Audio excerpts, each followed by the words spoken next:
आओ सुनाऊं कहानी। लाइक शेयर सब्सक्राइब कमेंट करना ना भूलें। आप देख रहे हैं कमबख्त इश्क भाग 6। मैं आ रहा हूँ श्रद्धा, मैं आ रहा हूँ।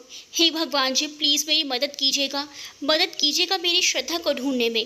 पता नहीं वो लोग उसे कहाँ लेकर गए हैं। वो कैसी है? युवराज वहीं घुटनों के बल बैठकर चिल्लाया, श्रद्धा। बहुत देर हो चुकी थी। श्रद्धा के घर ना लौटने की वजह से जानकी जी घर में परेशान से घूम रही थी। उन्हें किसी भी काम में मन नहीं लग रहा था। कोई भी काम वो ध्यान पे नहीं दे पा रही थी। उनका दिल बहुत घबरा रहा था। तभी किचन से किसी चीज़ के टूटने की आवाज़ आई। जब जानकी जी किचन में गई तो देखा एक कांच के ग्लास को बिल्ली के भागने के कारण हल्का धक्का लग गया, जिसके कारण वो नीचे गिरकर टूट गया था। हे भगवान, ये बिल्ली भी ना।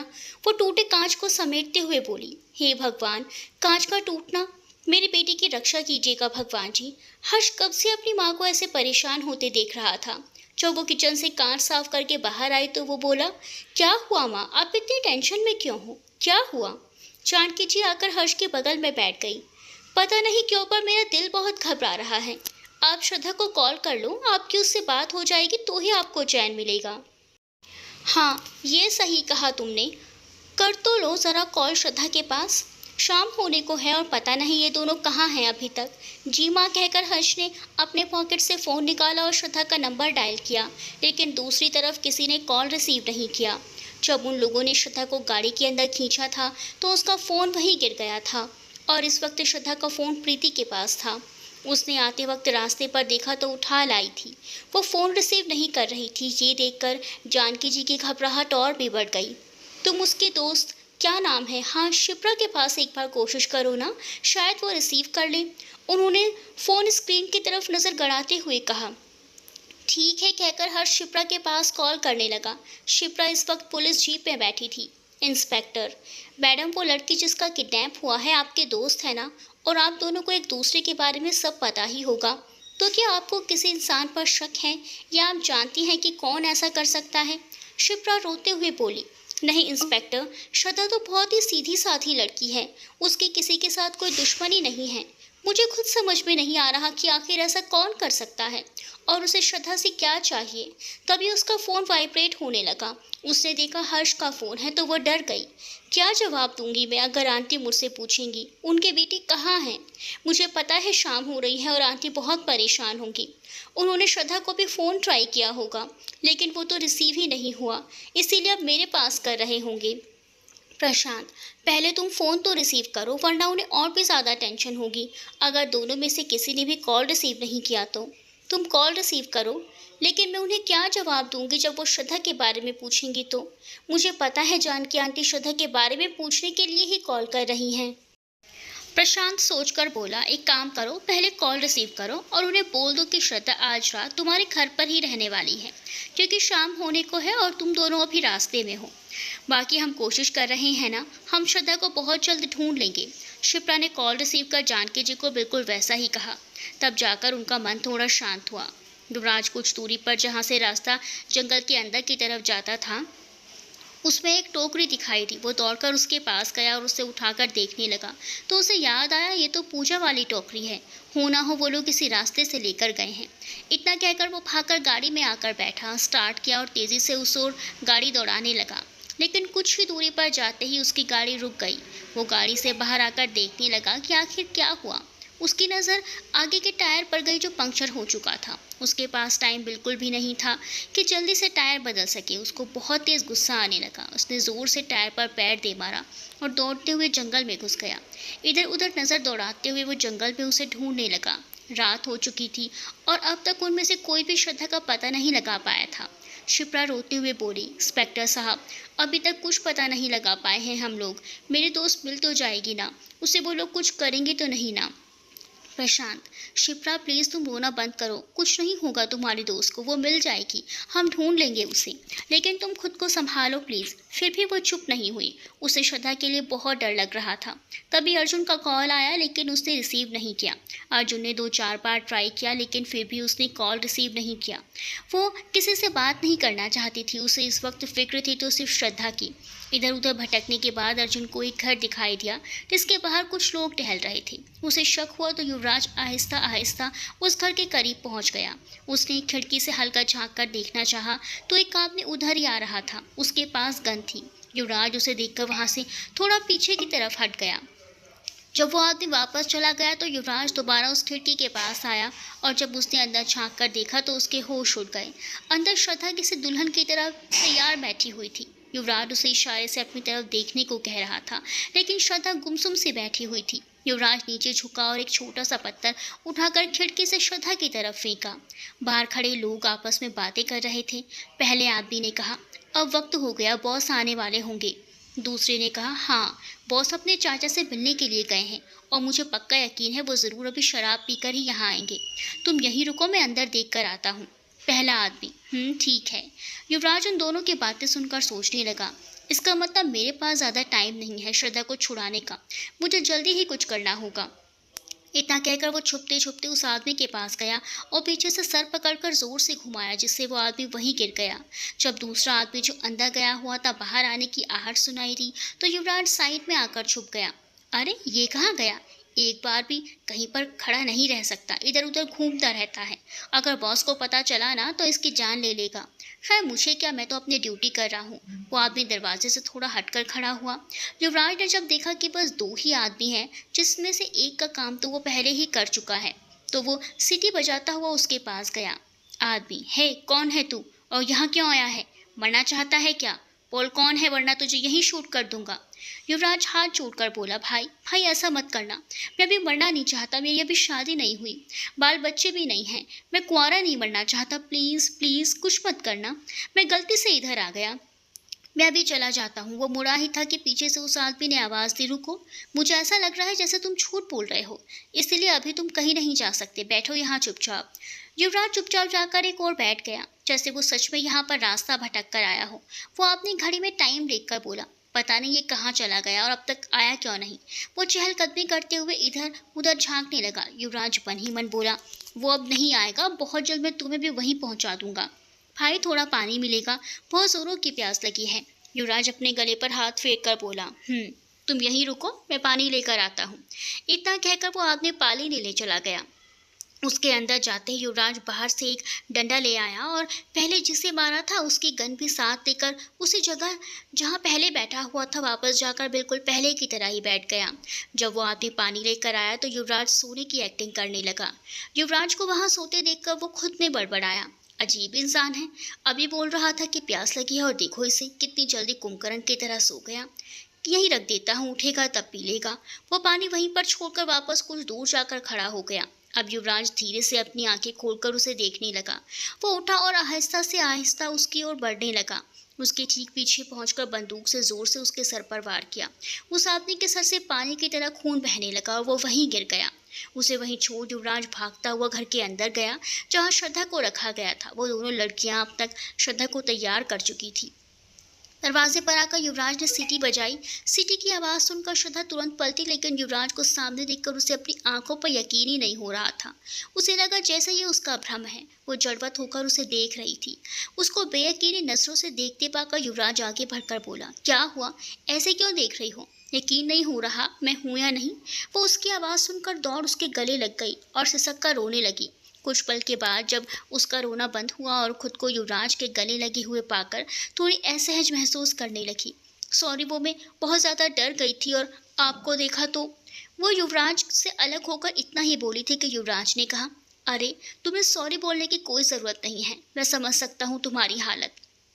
ऐसे में किसी भी लड़के के लिए डरना आम बात है, लेकिन अगर हम दोनों ऐसे ही यहाँ खड़े होकर बातें करने लगे ना तो वो जो आदमी तुम्हें यहाँ पकड़ कर लाया है दोबारा वापस आ जाएगा। वो कहीं गया हुआ है और आता ही होगा। इससे पहले कि वो यहाँ पहुँचे हमें यहाँ से निकल जाना चाहिए। श्रद्धा को भी युवराज की बात सही लगी तो उसने अपना सर हिलाकर हाँ कहा। फिर वो दोनों वहाँ से निकलने लगे। दरवाजे के पास आकर युवराज ने इधर उधर देखा, लेकिन बाहर कोई नहीं था। दोनों को अच्छा मौका मिल गया क्योंकि समीर तब तक लौटा नहीं था, वह किसी भी वक्त पहुँच सकता था। इसीलिए एक पल बिना गंवाए दोनों जंगल में दौड़ पड़े। उसके कुछ पल बाद ही समीर वहाँ पहुँचा। वो हल्का नशे में था। जब वो गाड़ी से उतर तो दरवाजे के पास किसी को ना पाकर चिल्लाने लगा, हरीश हरीश, मोंटी, अरे कहाँ मर गए दोनों के दोनों? एक काम दिया था वो भी ढंग से करने के बजाय दोनों गायब हो गए हैं। अगर मेरी चिड़िया उड़ गई ना तो तुम दोनों को मैं जान से मार दूंगा सालो। तुम्हें मैं काम करने के पैसे देता हूँ ना कि सोने के। लेकिन जब वो उस कमरे में पहुंचा तो श्रद्धा गायब थी। वो बौखला सा गया और फिर चिल्लाते हुए उस कमरे से बाहर आया। उसने पॉकेट से फ़ोन निकालकर अपने कुछ और आदमियों को कॉल भी करके बुला लिया। समीर और उसके आदमी अब जंगल में श्रद्धा को हर तरफ ढूंढने लगे, क्योंकि उन्हें पता ही नहीं था कि उसे तो उसका युवराज वहां से ले गया। दोपहर से रात हो चली थी, लेकिन अब तक प्रशांत, शिप्रा और पुलिस की टीम भी मिलकर श्रद्धा का पता नहीं लगा पाए थे। पूरा जंगल छान मारने के बावजूद भी उन्हें श्रद्धा का कुछ पता नहीं चल पाया। थक हार कर पुलिस इंस्पेक्टर ने कहा, देखिए मिस्टर प्रशांत, अब रात भी हो गई है और ऐसे अंधेरे में इस घने जंगल के अंदर उन्हें ढूंढ पाना काफ़ी मुश्किल हो सकता है। अभी के लिए हमें घर लौट जाना चाहिए, फिर सुबह हम अपना मिशन जारी रखेंगे उन्हें ढूंढने का। इंस्पेक्टर की बात सुनकर शिप्रा को उस पर बहुत तेज गुस्सा आया। वो इंस्पेक्टर की तरफ मुड़ी और चिल्लाकर बोली, ये क्या बकवास कर रहे हैं आप इंस्पेक्टर साहब? यहाँ हम श्रद्धा तक पहुँचने का एक सुराग तक हासिल नहीं कर पाए हैं और आप कह रहे हैं बिना उसे ढूंढे खाली हाथ हम घर लौट जाएं? आप ऐसा सोच भी कैसे सकते हैं कि हम हार कर लौट जाएं? अगर आप लोगों को जाना है तो बेशक चले जाइए, लेकिन मैं ऐसे नहीं लौटूंगी। देखिए मैम, मैं तो बस सबके भले के लिए ही बोल रहा हूँ, क्योंकि आपके दोस्त को ढूंढने की वजह से हम अपने बाकी साथियों की ज़िंदगी को खतरे में नहीं डाल सकते। क्योंकि आप खुद ही देख लीजिए ये जंगल कितना घना है, ऊपर से अंधेरा भी हो चुका है। इस जंगल में जंगली जानवरों का भी तो खतरा हो सकता है, कैसे ढूंढेंगे हम उन्हें? इंस्पेक्टर शिप्रा को समझाते हुए बोला। लेकिन शिप्रा भी अपनी जिद पर अड़ गई। चाहे कुछ भी हो जाए इंस्पेक्टर साहब, मुझे कोई परवाह नहीं, लेकिन अपने दोस्त को ढूंढे बगैर मैं वापस घर नहीं जाऊंगी। प्रशांत शिप्रा को समझाने की कोशिश करते हुए बोला, देखो शिप्रा, मुझे लगता है कि तुम बहुत समझदार लड़की हो, तुम समझने की कोशिश करो। इंस्पेक्टर साहब बिल्कुल सही कह रहे हैं, यह जंगल बहुत ज़्यादा घना है और ऊपर से अंधेरा भी बहुत गहरा है आज। ऐसे में अगर हम जंगल के अंदर चले भी गए तो कुछ भी ठीक से दिखाई नहीं देगा। ऊपर से अगर हम में से कोई भी इन जंगली जानवरों का शिकार बन गया सो अलग। लेकिन प्रशांत भैया, मैं श्रद्धा के बिना ही घर कैसे जा सकती हूँ? अगर किसी ने मुझसे श्रद्धा के बारे में पूछा तो क्या जवाब दूंगी उन्हें? और वैसे भी मेरा घर में होना ना होना इस वक्त बराबर ही हो जाएगा। आपको पता है श्रद्धा मेरे दोस्त कम और बहन ज़्यादा है। मेरी गलतियों पर वो मुझे डांटती है तो बाकी समय में मुझ पर प्यार भी बहुत लुटाती है, और मैं भी श्रद्धा से बहुत प्यार करती हूँ। अगर उसे कुछ हो गया तो? शिप्रा सिसकते हुए बोली तो प्रशांत उसे बड़े प्यार से समझाते हुए बोला, अच्छा एक बात बताओ, तुम्हें भगवान के ऊपर विश्वास है ना? उसकी पूजा करती हो ना? तो उस पर विश्वास भी करती होगी। शिप्रा ने हाँ में अपना सर हिलाकर जवाब दिया तो प्रशांत आगे बोला, तो बस तुम भगवान पर अपना विश्वास बनाए रखो, वो उसे कुछ नहीं होने देंगे। और वैसे भी श्रद्धा तो एक बहुत ही अच्छी लड़की है, हर किसी की मदद करती है, सबको प्यार बांटती है, और इतने अच्छे लोगों के साथ भगवान किसी को भी कुछ गलत नहीं करने देंगे। वो बहुत जल्दी श्रद्धा हमें मिल जाएगी। बहुत कोशिशों के बाद श्रद्धा घर चलने को तैयार हुई। फिर वो सभी वहीं से घर वापस लौट गए। राठौर परिवार का कोई भी व्यक्ति अभी तक सोया नहीं था।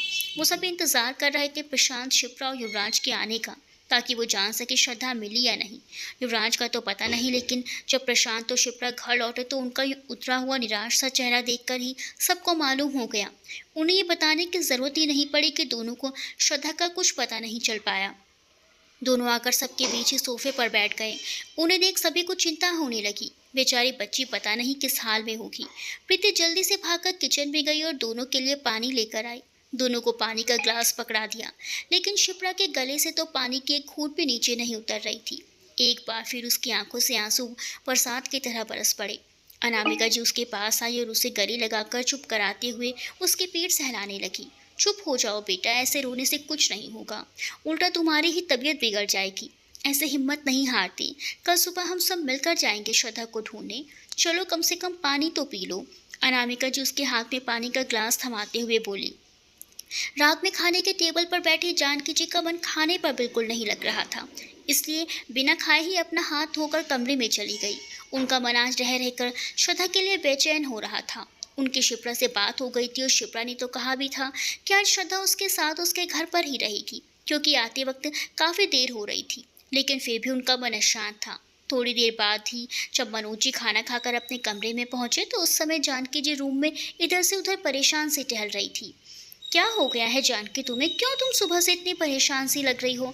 श्रद्धा के बारे में सोचकर परेशान हो ना। लेकिन जानकी, तुमने खुद ही बताया था कि तुम्हारी बात हुई है शिप्रा से और उसने कहा है कि उन्हें घर लौटने में शायद देर हो रही थी, इसीलिए श्रद्धा भी उसी के घर रुकने वाली है। तो फिर तुम इतनी चिंता क्यों कर रही हो? मनोज जी ने जानकी जी को बेड पर बैठाते हुए कहा।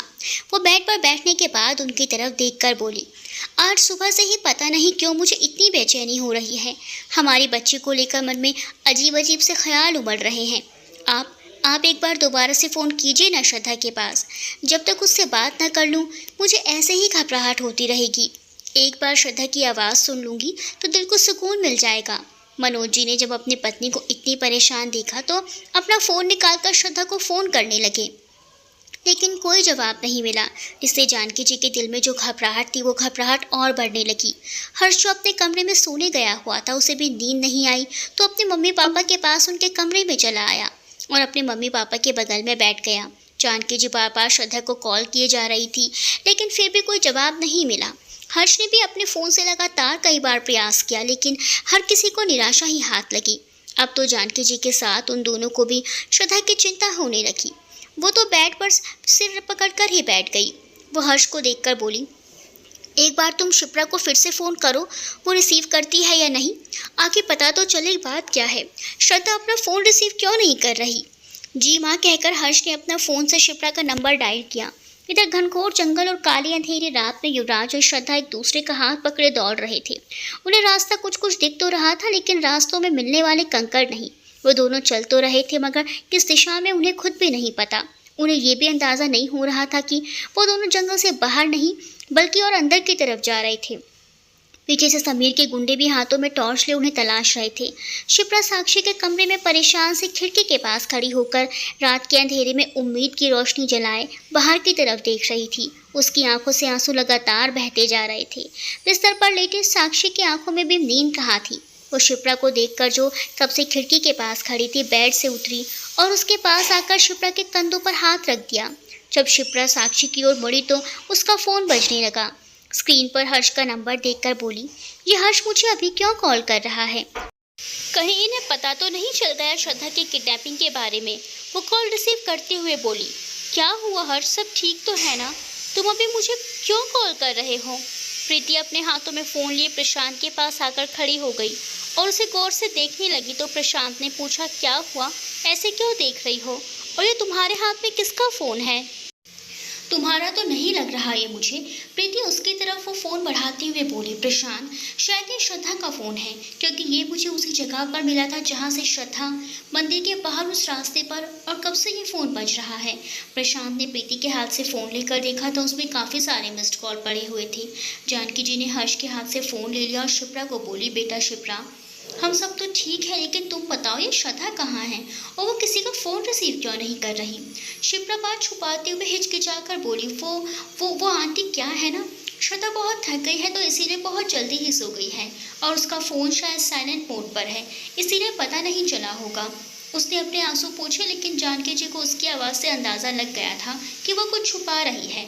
मुझे ऐसा क्यों लग रहा है शिप्रा, जैसे तुम हमसे कुछ छुपा रही हो, कुछ झूठ बोल रही हो, क्योंकि मैं अपनी श्रद्धा को अच्छे से जानती हूँ। वो चाहे जहाँ भी रहे, लेकिन हमसे कॉल करके बात कर लेती है, लेकिन यहाँ तो वो किसी का कॉल तक नहीं उठा रही। देखो सच सच बताओ बात क्या है? वो दोनों जंगल में भाग रहे थे कि समीर के आदमी उनके काफ़ी करीब पहुँच गए।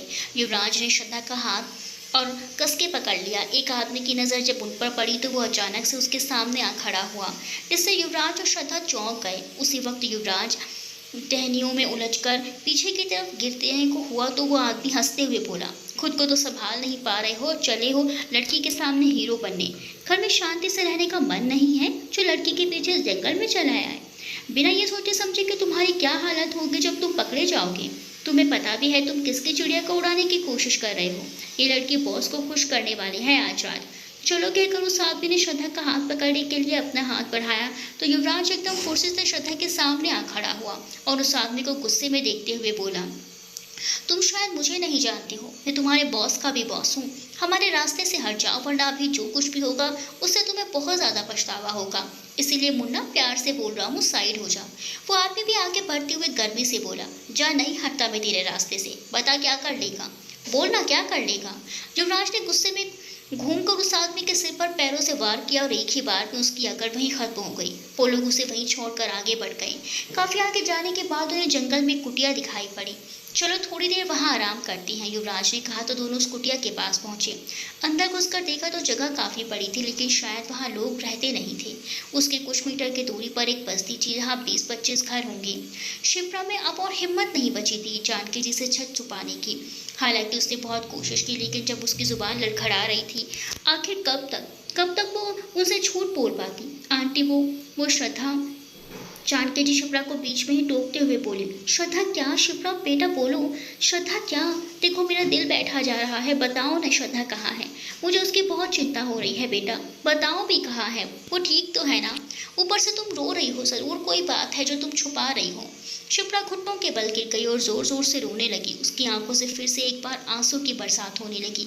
आंटी वो श्रद्धा का किडनैप हो गया है। जैसे ही शिप्रा ने ये बात बताई, उनके साथ मनोज जी और हर्ष भी सदमे में आ गए। उनके हाथ से फोन छूटकर जमीन पर गिर गया। मेरी बेटी का किडनैप?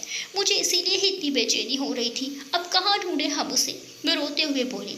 हर जमीन पर गिरा हुआ फोन उठाकर बोला, हेलो शिप्रा दी, आपने हमें पहले क्यों नहीं बताया? क्यों छुपाई ये बात? अभी इतनी रात हो गई है, हम कहाँ ढूंढने जाएंगे श्रद्धा दी को? शिप्रा रोते हुए बोली, हर्ष हमें लगा था हम शाम तक उसे ढूंढ लेंगे, लेकिन नहीं ढूंढ पाए। सॉरी, मुझे तुम सबको पहले ही बता देना चाहिए था। कोई बात नहीं, आप परेशान मत होइए, दी को कुछ भी नहीं हो सकता। भोलेनाथ की उनकी रक्षा करेंगे। आप थक गई होंगी, आराम कीजिए, बाय। उसने कहकर फोन काट दिया। उस समय रात के 10 बज रहे थे। बहुत थक गया हूँ यार, थोड़ा बैठकर आराम करते हैं। वैसे भी इस जंगल से निकलने में हमें सुबह तो हो ही जाएगी, क्योंकि हम किस तरफ आए हैं कुछ नहीं पता। युवराज बैठते हुए बोला। श्रद्धा भी ठीक उसकी आंखों के सामने दूसरी तरफ बैठ गई। वो शान से बैठे युवराज को निहारते हुए सोच रही थी कि कितने अच्छे हैं ना युवराज आप, कितनी परवाह करते हैं अपनों की। मैं तो सिर्फ आपके दोस्त हूँ और आप मुझे बचाने यहाँ तक आ गई। ये भी नहीं सोचा कि अगर आपको कुछ हो गया तो? अगर आप मेरे लिए इतना रिस्क ले सकते हैं तो फिर कितनी किस्मत वाली होगी वो लड़की मीरा, जिससे आप प्यार करते हैं। उसके लिए तो अपनी जान की भी परवाह नहीं करते होंगे। इधर उधर देखते हुए युवराज की नज़र भी उसकी तरफ गई, जिससे श्रद्धा एकदम से हड़बड़ा गई और दूसरी तरफ देखने लगी। युवराज मुस्कुराया, खुद से कहा, कितनी पागल लड़की है, कितना प्यार करता हूँ मैं इससे और उसको नज़र ही नहीं आता। तुम्हारे लिए तो मैं अपनी जान भी दे सकता हूँ और ज़रूरत पड़ी तो ले भी सकता हूँ। तभी युवराज को कुछ याद आया तो उसने कहा, श्रद्धा। श्रद्धा धीमे से उसे देखकर बोली। युवराज फिर से बोला, तुम तो सुबह ही मंदिर गई थी ना, तुमने खाया भी नहीं खाया होगा, तुम्हें भूख लग रही होगी। श्रद्धा मुस्कुराकर बोली, हाँ लगी तो है, लेकिन कोई नहीं, मैं कई बार ऐसे भूखी रही हूँ। मेरा मतलब मैंने कई बार फास्ट रखे हैं तो मैं बर्दाश्त कर सकती हूँ, लेकिन आप? उसने युवराज से पूछा। युवराज श्रद्धा को देखने लगा, फिर कहा, मैंने कभी किया तो नहीं, लेकिन लगता है आज करना पड़ेगा, क्योंकि इस जंगल में अभी कोई उपाय भी नहीं है। फिर दोनों एक दूसरे को देखते रहे। बाहर से आती ठंडी हवा का झोंका श्रद्धा के बालों को उसके चेहरे पर ले आता। वो बार बार उसे अपने कान के पीछे समेटती, लेकिन बार बार इस हवा के कारण बाल उसके चेहरे पर आ जाते। श्रद्धा ने परेशान होकर अब उन्हें समेटना छोड़ दिया। अब तो युवराज को उसके बालों के ऊपर भी गुस्सा आने लगा। उसकी वजह से वो उसके चेहरे को निहार भी नहीं सकता। वो उठा और आहिस्ता से श्रद्धा की तरफ बढ़ने लगा। श्रद्धा ने उसे अपने करीब आते देखा तो उसके दिल की धड़कन भी अपने बेकाबू में नहीं रही। वो उसके पास आकर बैठ गया और उसके बालों को समेटते हुए बोला, इन बालों को भी तुम्हारे चेहरे से कितनी मोहब्बत है, जो बार बार तुम्हारे इस खूबसूरत चेहरे को मेरी नज़रों से छुपा रही हैं। लेकिन शायद इन्हें पता नहीं कि इनसे भी ज़्यादा मैं प्यार करता हूँ तुमसे। वो श्रद्धा के गालों को चूमने के लिए झुकने लगा। वो चूम पाता तभी जंगली जानवर के चिल्लाने की आवाज़ आई। युवराज ने देखा वो और श्रद्धा तो अपनी अपनी जगह पर ही थे। वो अपने सर पर हाथ फेर कर बोला, कब तक ऐसे चलता रहेगा? उसने श्रद्धा को देखा जो शायद सो चुकी थी। डर तो था क्योंकि जंगल है, लेकिन युवराज के पास एक गन थी जो उसने सभी के अड्डे से निकलते वक्त हरीश की गन अपने पास रख ली थी। वो उठकर बाहर चला गया और झोपड़ी के बाहर बैठ गया। उसे कुछ ही दूरी पर बल्ब की रोशनी दिखाई दी, एक नहीं बल्कि कई सारी, जिसे ये तो पता चल गया कि वहाँ पर कई सारे घर हैं। कुछ देर बाद श्रद्धा की आंखें खुली तो वो, आप यहाँ क्या कर रहे हो? कहते हुए आकर युवराज के बगल में बैठ गई। सोच रहा था कि तुम्हें यहीं पर छोड़कर भाग जाऊं, बिना वजह ही तुम्हारे चक्कर में मैं यहाँ फंस गया। वो हाथ में पकड़े गन को फूंकते हुए बोला। तो श्रद्धा हैरानी और गुस्सा होकर बोली, तो क्या मैंने कहा था आपको आने के लिए? आप खुद ही आए हैं ना? आपको तो अभी मीरा के साथ सपनों में होना चाहिए था। शायद वो भी आपकी याद में पागल हो रही होगी। आपको नहीं आना चाहिए था मेरे लिए। जाइए, मुझे आपकी ज़रूरत नहीं है। उसकी आंखों में आंसू आ गए तो युवराज को बुरा लगा। अरे श्रद्धा, तुम इतनी जल्दी और हर बात पर इमोशनल क्यों हो जाती हो यार? मैं तो बस यूं ही मजाक कर रहा था। अगर तुम्हें छोड़कर जाना ही होता तो यहाँ बैठता क्या? अब तक तो चला गया होता। उधर राठौर पेंशन में कुछ देर बाद जब साक्षी सो गई तो शिप्रा फिर से खिड़की के पास आकर खड़ी हो गई और सोचने लगी, श्रद्धा तो इतनी अच्छी है, कभी किसी से बिना कोई ठोस वजह के एक शब्द भी उसके खिलाफ नहीं बोलती। फिर किसी ने उसे क्यों उठाया? कौन हो सकता है? अचानक उसके दिमाग में समीर का चेहरा घूम गया। हो ना हो ये इस कमीने राक्षस का काम होगा। अगर इस बार सच में ये हुआ ना तो मैं इसकी जान लेकर रहूंगी। वो कुर्सी पर आकर बैठ गई और उसकी आंख लग गई। समीर को उसके एक आदमी ने आकर कहा, बॉस हमने उन्हें हर जगह ढूंढ लिया, शायद वो लोग निकल गए होंगे। समीर गुस्से से उसका कॉलर पकड़कर बोला, ऐसे कैसे जा सकते हैं वो लोग? तुम लोगों को मैं क्या फोकट में पैसे देता हूँ? मुझे वो लड़की चाहिए ही चाहिए, समझे? और उसके साथ जो भी हो उसे भी पकड़कर मेरे सामने लाना। मैं भी तो देखूँ वो हिम्मत वाला इंसान है कौन। और अगर वो लड़की नहीं मिली ना तो याद रखना तुम में से किसी को भी नहीं छोड़ूंगा मैं। अब तो अगर वो लड़की जंगल से निकल गई तो कल पुलिस को हमारा नाम ज़रूर बता देगी, इसलिए उसका मिलना बहुत ज़रूरी है। जब तक वो ना मिले मुझे अपना यह चेहरा मत दिखाना। उसने उन्हें उंगली दिखाकर कहा, जाओ यहाँ से ढूंढो उसे। वो लोग वहाँ से चले गए। बाकी कुछ लोग जो वहाँ पर थे उनमें से एक ने आगे आकर समीर से कहा, बॉस जंगल के अंदर एक छोटा सा गांव है जिसमें आदिवासी लोग रहते हैं। कहीं वो लड़की उस तरफ तो नहीं गई? क्योंकि हमने सब तरफ देख लिया सिवाय उस गांव के। समीर ने सोचकर कहा, ठीक है चलो उधर भी देख लेते हैं। जानकी जी पूजा घर में मूर्ति के सामने हाथ जोड़कर बैठी हुई कह रही थी, हे भगवान जी, मेरी बेटी को तो कितना मानती है आपको। आपके ही दर्शन करने गई थी, फिर उसके साथ ऐसा किया ही क्यों आपने? शिव की श्रद्धा को कुछ मत होने देना, उसकी रक्षा करना, हर परिस्थिति में उसके संग रहना। वो रोते हुए बोल रही थी। मनोज जी भी उनके बगल में हाथ जोड़कर बैठ गए। हाँ भगवान, मेरी बेटी को कुछ मत होने देना। श्रद्धा मैं यहाँ से तुम्हारे लिए आया हूँ, तो तुम ऐसे छोड़कर कैसे जाऊँगा? श्रद्धा चुपचाप होकर युवराज को देखने लगी तो युवराज बात बदलते हुए बोला, अच्छा ये सब छोड़ो, एक बात बताओ, तुम इतनी खूबसूरत हो, कॉलेज के आधे लड़के तो पागल ही हो गए होंगे, और तुम्हारा भी तो कोई बॉयफ्रेंड होगा ना? कितने लड़के पागल हैं कितने नहीं ये तो मुझे नहीं मालूम, लेकिन मैं कॉलेज से पढ़ाई करने के लिए जाती थी। और रही बात बॉयफ्रेंड की, तो कभी ख्याल ही नहीं आया कि इन सब के बारे में बैठकर सोचूं। तो मेरा कोई बॉयफ्रेंड नहीं है। युवराज ये सुनकर मन ही मन खुश हुआ। श्रद्धा दोबारा बोली, लेकिन हाँ बॉयफ्रेंड फ्रेंड हैं दो तीन। एक से तो आप मिल ही चुके हैं रोहन, बहुत अच्छा लड़का है वो, हम साथ में ही पढ़ते थे, कभी वो मेरी मदद करता तो कभी मैं उसकी, हमेशा साथ रहते थे। स्कूल में अगर कोई मुझे तंग करता तो रोहन उसे बहुत परेशान कर देता था, जिससे आगे से वो कभी मुझे तंग ही नहीं करते थे। युवराज को जलन हो रही थी श्रद्धा के मुंह से रोहन की इतनी तारीफ सुनकर। युवराज ने पूछा, अच्छा एक बात बताओ, अगर तुम्हारा कोई बॉयफ्रेंड होता और तुम दोनों इसी तरह किसी जंगल में फंस गए होते तो क्या करते? अंधेरी रात, घना जंगल, मैं, तुम, मेरा मतलब तुम्हारा बॉयफ्रेंड, इन सितारों से भरे आसमान के नीचे, ऐसे कैसे और क्या बताऊं जब है ही नहीं? श्रद्धा ने कहा तो युवराज फिर से बोलने लगा, ठीक नहीं है, चलो मैं तुम्हारा बॉयफ्रेंड बन जाता हूँ।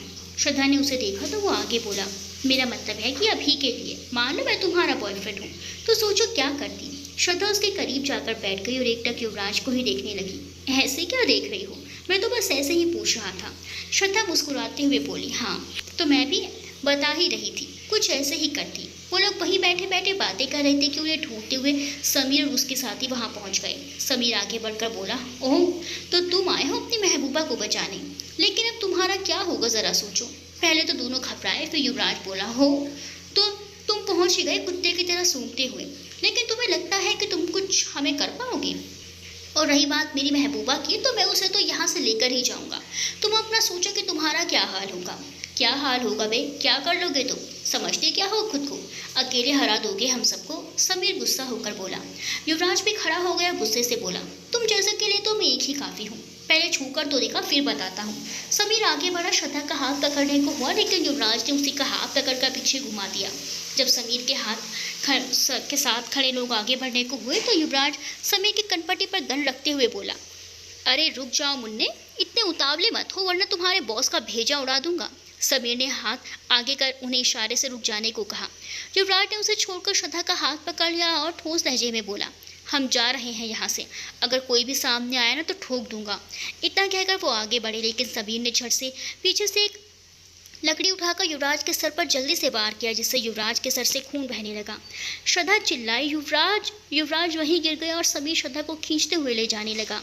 वो हाथ छुड़ा रही थी, अपने दांतों से उसे हाथ पे काट पी लिया, लेकिन उसने छोड़ा नहीं। उसके आदमी अभी भी युवराज को मार रहे थे। वो रोते हुए बोली, छोड़ दो उसे, प्लीज छोड़ दो। युवराज को वहीं बेहोश छोड़कर वो लोग वहां से चले गए। वो लोग जहाँ थे वो आदिवासियों का इलाका था। उस गांव के कुछ लोग एक जगह जमा होकर बातें कर रहे थे। उनमें से एक आदमी परेशान सा बोला, मुखिया जी, अगर मेरे बेटे की शादी नहीं हुई तो वो पागल हो जाएगा। आप तो जानते ही हैं वो पहले से ही कैसा है। अगर उसे पता चला कि उसकी होने वाली दुल्हन भाग गई तो वो पूरे गांव को अपने सर पर उठा लेगा। मुखिया भी परेशान होते हुए बोले, हम जानते हैं जगन, लेकिन तुम ही बताओ हम भी क्या कर सकते हैं, कहाँ से लाएंगे दुल्हन। तभी एक आदमी दौड़ते हुए आकर बोला, मुखिया जी, हमने अभी अभी उधर एक लड़की के रोने की आवाज़ सुनी। कुछ लोग उसे खींचते हुए ले जा रहे थे। ये सुनकर वहाँ मौजूद सभी लोग उठकर उस तरफ गए और कुछ ही पल में उन्हें समीर और उसके आदमियों को घेर लिया और मारकर भगा दिया। जगन मुखिया के कान में कुछ बोला, जिसे सुनकर मुखिया भड़क उठे। ये क्या बोल रहे हो जगन, होश में तो हो, हम ऐसा कैसे कर सकते हैं? इसमें इस बेचारी का क्या दोष है? नहीं, हम ये इजाज़त नहीं देंगे। मुखिया जी, आप समझने की कोशिश कीजिए। वैसे भी गणेश ने लड़की का चेहरा नहीं देखा है तो वो पहचानेगा नहीं। मुखिया आराम से बोले, लेकिन जगन, तुम क्यों नहीं समझती? हम इस लड़की को जानते तक नहीं और ना ही पता है कि ये कहाँ की है। जगन मुखिया के हाथ पैर जोड़ने लगा तो आखिर में मुखिया को मजबूर होना पड़ा और वो मान गए। श्रद्धा का तो इस वक्त आसमान से गिरकर खजूर पर अटकने जैसा हाल था। उसे ये कहकर कि सुबह पहुंचा दिया जाएगा, गांव में ही रहने दिया गया। उसने लोगों को युवराज के बारे में भी बताया कि वो जंगल में बेहोश पड़ा है, उसे कुछ हो गया तो। लेकिन गांव वाले सुबह देख लेंगे कहकर चुप हो गए। श्रद्धा को पता भी नहीं था कि सुबह उसके साथ क्या होने वाला है। अगली सुबह युवराज को होश आया, लेकिन उसके शरीर में जख्म थे और दर्द भी हो रहा था। वो किसी तरह उठ खड़ा तो हुआ, लेकिन बहुत मुश्किल से कदम बढ़ा पा रहा था। राठौड़ पेंशन में अब सभी युवराज को लेकर परेशान होने लगे, क्योंकि युवराज का फ़ोन भी स्विच ऑफ बता रहा था। शिप्रा उठते ही वहां से निकल गई। उसके पास अर्जुन का कॉल आया तो उसने सब कुछ बता दिया। फिर कुछ देर बाद अर्जुन और शिप्रा दोनों दोबारा उस जंगल में पहुंच गए। अर्जुन ने गाड़ी ड्राइव करते हुए कहा, मुझे किसी ने बताया था कि इस जंगल के अंदर एक गाँव भी है, क्यों ना एक बार हम उधर चलें। शिप्रा उसे देखते हुए बोली, हाँ तुम ठीक कह रहे हो। हमने कल जंगल के राइट साइड ढूंढा, लेकिन उधर कुछ पता नहीं चला, और लेफ्ट साइड इंस्पेक्टर और प्रशांत भैया चले जाएंगे। हम अंदर की तरफ जाते हैं।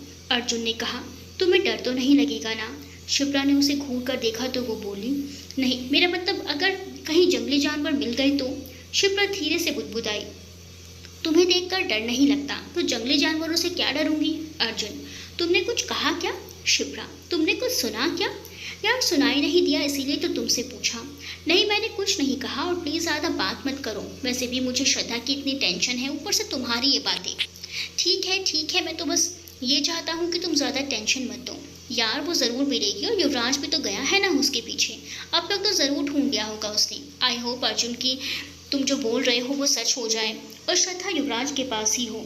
मनोज और जानकी जी सुबह ही पुलिस स्टेशन पहुंच गए। वहां उन्हें पता चला कि श्रद्धा की खोजबीन की जा रही है और उनकी बेटी के साथ युवराज सिंह राठौड़ भी है, जिसका भी कुछ पता नहीं। वो उनकी बेटी के पीछे ही गया था। हर्ष अपनी बाइक से अकेले ही निकल गया अपनी दी का पता लगाने। युवराज लंगड़ाते हुए उस गांव के करीब पहुंच गया ताकि किसी से कुछ पूछ सके कि उन्होंने लड़की को देखा है कि नहीं। अर्जुन और शिप्रा की उस गांव में पहुंच चुके थे और जिस गांव में घुसने से पहले रास्ते पर ही युवराज मिल गया। अर्जुन झट से उतरकर उसके पास दौड़ा। युवराज, युवराज, क्या हुआ तुझे? तुम ऐसे लंगड़ा क्यों रहे हो? उसने उसे सहारा देकर पूछा तो युवराज ने कहा, ये बहुत लंबी कहानी है, चलो पहले श्रद्धा को ढूंढते हैं। वो गाड़ी में बैठने के लिए आगे बढ़े। अर्जुन ने युवराज के लिए पीछे का दरवाज़ा खोल दिया। युवराज ने अपना पाँव बढ़ाया चढ़ने के लिए कि दो महिलाएं आपस में बातें करते हुए चली जा रही थी। तुम्हें पता है आज गणेश की शादी है? पहली औरत ने कहा तो दूसरी बोली, लेकिन मैंने तो सुना था कि दुल्हन भाग गई, फिर किसके साथ शादी हो रही है उस पागल गणेश की? पहले वाली फिर से बोली, अरे मैंने सुबह सुबह ही चिंटू के पापा को कहते हुए सुना था कि जंगल में एक लड़की मिली थी और बहुत ही खूबसूरत भी है, शायद उसी से। युवराज और अर्जुन ने जैसे ही उनकी ये बातें सुनी एक दूसरे को देखने लगे। उन महिलाओं से शादी कहाँ हो रही है ये पूछकर जल्दी से दोनों गाड़ी में बैठे। अर्जुन ने गाड़ी स्टार्ट की और स्पीड से गाड़ी चलाने लगा।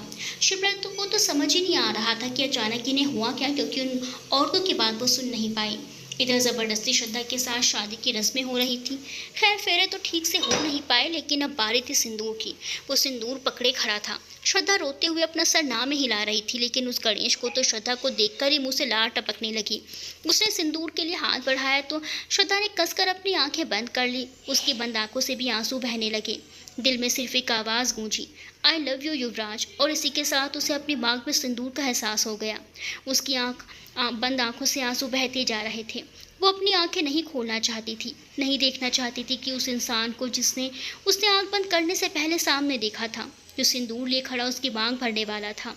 श्रद्धा ने मन में कहा, हे भोलेनाथ, ये क्या किया आपने? आप ऐसा कैसे कर सकते हैं मेरे साथ? आप तो अच्छी तरह से जानते हैं ना कि मेरे दिल की हर एक धड़कन में मैंने सिर्फ युवराज को ही बसाया है। तो आप ही बताइए, उसके अलावा मैं किसी और के बारे में सोच भी कैसे सकती हूँ? भले ही युवराज मुझसे प्यार ना करती हूँ, लेकिन मैं तो करती हूँ ना।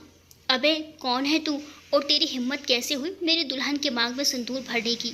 वो सिर्फ मेरी है, उसके मांग में सिंदूर भरने का हक मेरा है, समझा? ये बातें श्रद्धा के कानों में पड़ते ही उसने आहिस्ता से अपनी आंखें खोली। उसके सामने खड़ा शख्स कोई और नहीं, युवराज था, श्रद्धा का युवराज। और गणेश, जो कुछ वक्त पहले उसके सामने सिंदूर लिए खड़ा था, उससे शादी करने के लिए और उसकी मांग भरने को ललायित था, अब वो नीचे गिरा पड़ा था। वो रोते हुए युवराज के गले लग गई। उसे यकीन नहीं हो रहा था कि उसकी मांग किसी और ने नहीं, युवराज ने भरी है। उसने युवराज के बाएं तरफ देखा, जहाँ कुछ कदम की दूरी पर उसे अर्जुन और शिप्रा खड़े नजर आए। वहाँ खड़ा हर इंसान युवराज और श्रद्धा को ही देख रहा था। युवराज की आंखों में भी आंसू थे, पर उसने बहने नहीं दिए, आंखों में ही रोक कर रखा। युवराज ने उसको खुद से अलग किया और दोनों बाह पकड़कर चुप कराते हुए बोला, चुप चुप हो जाओ श्रद्धा, देखो मैं हूँ ना, मेरे होते हुए तुम्हारे साथ कुछ गलत नहीं होगा, मैं गलत होने ही नहीं दूंगा। तेरी हिम्मत कैसे हुई बता, कहकर गणेश युवराज का कॉलर पकड़ने लगा। युवराज ने गणेश की तरफ देखकर कहा, देखो मैं नहीं जानता कि तुम्हारी दुल्हन कौन है, लेकिन ये वो लड़की रही है जिससे तुम्हारी शादी होने वाली थी। हम तो इस गांव में गलती से आ गए थे। गणेश अपने बाप और मुखिया की तरफ देखकर तेज आवाज़ में बोला, ये लड़का क्या बोल रहा है बापू, मेरी दुल्हन ये नहीं है तो कहाँ गई? और आप लोगों ने मुझसे झूठ क्यों बोला? बताइए वो लड़की कहाँ है? गणेश के पिताजी आगे बढ़कर बोले, गणेश, क्योंकि हम जानते थे कि तुम्हारी शादी ना हुई तो तुम यहाँ की लड़कियों को चैन से जीने नहीं दोगे। जिससे तुम्हारी शादी होने वाली थी वो लड़की भी बहुत मुश्किल से मानी थी तुमसे शादी के लिए, लेकिन पता नहीं अचानक से उसने अपना फैसला बदल लिया और कल ही गांव छोड़कर भाग गई। ऐसे में हमें कुछ समझ नहीं आ रहा था कि क्या करें। तभी हमने जंगल में इस लड़की की आवाज़ सुनी। कुछ लोग इसे ज़बरदस्ती ले जा रहे थे तो आप लोगों ने इसे बचाया और आपने सोचा कि आप इससे मेरी शादी करा दोगे, है ना? वैसे बापू ये लड़की है बड़ी खूबसूरत, मैं अब इसी से शादी करूँगा। उसने श्रद्धा की तरफ देखा। युवराज ने कहा, अबे ओ, तुझे पागल कुत्ते ने काट लिया है क्या? जो पागलों जैसी बातें कर रहा है? देखा ना तेरी आंखों के सामने मैंने इसकी मांग भरी है, तो अब ये मेरी है, इसीलिए सोचना भी मत, समझा? अच्छा तो तू बता, इस लड़की के लिए तुम क्या कर सकते हो? गणेश 2 कदम चलकर बोला। युवराज ने कहा, क्या कर सकता हूँ उसे क्या मतलब? मैं कुछ भी कर सकता हूँ इसके लिए, इसे यहाँ से ले जाने के लिए। तो फिर ठीक है, मुझसे लड़। अगर तुमने मुझे हरा दिया तो ये लड़की तुम्हारी, और अगर तू हार गया तो ये मेरी, वरना ऐसे ही चला जा यहाँ से। गणेश वापस युवराज के पास आकर बोला। अर्जुन और शिप्रा को डर था कहीं युवराज उससे लड़ने के लिए हाँ ना कर दे, क्योंकि युवराज की हालत नहीं थी लड़ने की, बहुत मुश्किल से तो चल पा रहा था। शिप्रा ने आकर श्रद्धा को गले लगा लिया और अर्जुन भी युवराज के पास आकर खड़ा हो गया। नहीं युवराज, तुमसे नहीं लड़ेगा, ये अब इसकी है, इसलिए युवराज को इसे तुमसे लड़कर हासिल करने की कोई ज़रूरत नहीं है। अर्जुन ने युवराज के कंधे पर हाथ रखकर कहा। मुखिया को पहले ही इस शादी से एतराज़ था, क्योंकि उन्होंने गणेश से कहा, ये क्या कर रहे हो गणेश, जाने दो उन लोगों को, यहाँ कोई लड़ाई नहीं होगी। मुखिया जी, ये बात तो आपको पहले सोचनी चाहिए थी ना, जब आप सब मिलकर इस लड़की को यहाँ लेकर आए थे। जगन बेटा, गणेश, मुखिया जी ठीक कह रहे हैं, जाने दो उन सबको। गणेश ने उसकी तरफ देखा तो जगन चुप हो गया। फिर युवराज को देखा। तो बोलो, तुम्हें क्या मंजूर है? लड़की को साथ लेकर जाना है या खाली हाथ यहाँ से चुपचाप लौटना? वैसे तुम्हारे भले के लिए बोल रहा हूँ, ऐसे ही लौट जा, क्योंकि तुझे हारना ही है। शिप्रा ने श्रद्धा को गले लगाए हुए ही पूछा, तो ठीक तो है ना श्रद्धा? उसने गले लगे ही जवाब दिया। तभी युवराज की आवाज़ सबको सुनाई दी, मुझे मंजूर है तुम्हारी चुनौती, मैं तुम्हें हार कर इस लड़की को यहाँ से लेकर जाऊँगा, लेकिन मेरी भी एक शर्त है। गणेश, ठीक है बोल, तुम्हारी शर्त मैं ज़रूर पूरी करूँगा। ये गणेश की ज़ुबान है और गणेश अपनी ज़ुबान से कभी पीछे नहीं हटता। शिप्रा ने प्रशांत और हर्ष को फ़ोन करके ये बता दिया कि श्रद्धा उन्हें मिल गई है। ऑफिस में भी काम भी बहुत था तो प्रशांत उधर से ही ऑफिस के लिए चला गया। जानकी जी परेशान से कभी दीवार पर टंगी घड़ी को देखती तो कभी दरवाजे की तरफ। तभी उन्हें हर्ष का कॉल आया। वो उत्सुकता से फ़ोन रिसीव कर रही थी, लेकिन उन्होंने रिसीव करने के बजाय कॉल ही कट कर दिया। हे भगवान, अब हर्ष दोबारा कॉल करने लगा, लेकिन जानकी जी का फ़ोन बिजी बता रहा था, क्योंकि इधर से वो भी कॉल करने की कोशिश कर रही थी। फिर उन्होंने फ़ोन साइड में रख दिया। 2 मिनट बाद हर्ष का फ़ोन दोबारा से आया, तो इस बार उन्होंने रिसीव कर जल्दी से पूछा, हेलो हर्ष, श्रद्धा मिल गई ना? कैसी हो अब? है वो ठीक तो है ना? बोल ना हर्ष, तो चुप क्यों है? श्रद्धा मिल गई ना? हर्ष उनको शांत कराते हुए बोला, माँ प्लीज़ पहले तो आप ठीक से सांस ले लो। भला एक सांस में इतने सारे सवाल कौन करता है? वैसे अब आपको टेंशन लेने की ज़रूरत नहीं है। शिप्रा दी का कॉल आया था। उन्होंने बताया कि श्रद्धा दी उन्हें मिल गई है। वो लोग कुछ ही घंटों में घर आ जाएंगे। जानकी जी, कहाँ है वो लोग अभी? माँ, उन्होंने बस इतना ही बताया कि श्रद्धा दी मिल गई है, लेकिन अभी कहाँ है ये नहीं बताया। ठीक है माँ, मैं घर आकर आपसे बात करता हूँ। बाय कहकर उन्होंने कॉल कट कर दिया और घर जाने लगा। राठौर मेंशन में सभी परेशान से हॉल में बैठे हुए थे। प्रीति सीढ़ियों से नीचे आते हुए बोली, माँ पापा, अभी प्रशांत ने कॉल करके बताया कि श्रद्धा मिल गई है। वो लोग बस घर ही आते होंगे।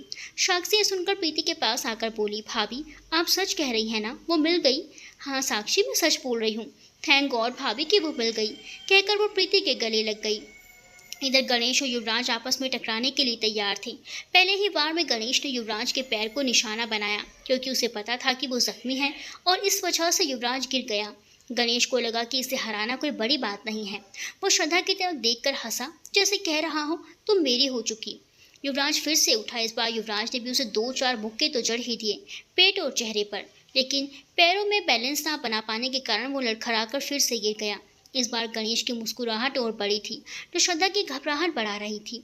ऊपर से वो डर रही थी, खुद के लिए नहीं बल्कि युवराज के लिए, जो उसकी वजह से मार खा रहा था, दर्द बर्दाश्त कर रहा था। युवराज को गणेश की वो मुस्कुराहट चुभने लगी। वो फिर से उठ खड़ा हुआ। इस बार वो सब भूल गया, दर्द, चोट, जख्म, उसे सिर्फ श्रद्धा का चेहरा नजर आ रहा था। इस बार गणेश ने जैसे ही उसे मारने के लिए हाथ उठाया, युवराज ने उसे पकड़कर पीछे मरोड़ दिया और पीठ पर जबरदस्त पैरों से वार किया। युवराज ने वैसे उसे अधमरा कर दिया। बाद में गांव के मुखिया आकर युवराज से बोले, बेटा आप छोड़ दो उसे, वरना मर जाएगा, उसे माफ़ कर दो और हमें भी। युवराज ने उसे छोड़ दिया। मुखिया के सामने आकर बोला, मुखिया जी ये गलत था और आप अच्छी तरह से जानती हैं, फिर भी लोगों का साथ दिया। आप ऐसा कैसे कर सकते हैं? किसी एक की ज़िंदगी बचाने के लिए आप दूसरे की ज़िंदगी बर्बाद नहीं कर सकती। यह हक नहीं है आपको कि आप किसी की ज़िंदगी का फ़ैसला ले सकें। इनफैक्ट सिर्फ आपको ही नहीं, बल्कि दुनिया में किसी भी इंसान को कोई हक नहीं बनता वो दूसरों की ज़िंदगी का फ़ैसला ले या ज़बरदस्ती किसी पर थोपे। हमें माफ़ कर दो बेटा। मुखिया जी कि इसमें कोई गलती नहीं है, इन्हों तो हमने ही कहा था, वरना इन्होंने साफ मना कर दिया था ऐसा करने से। गणेश के पिताजी ने हाथ जोड़कर कहा।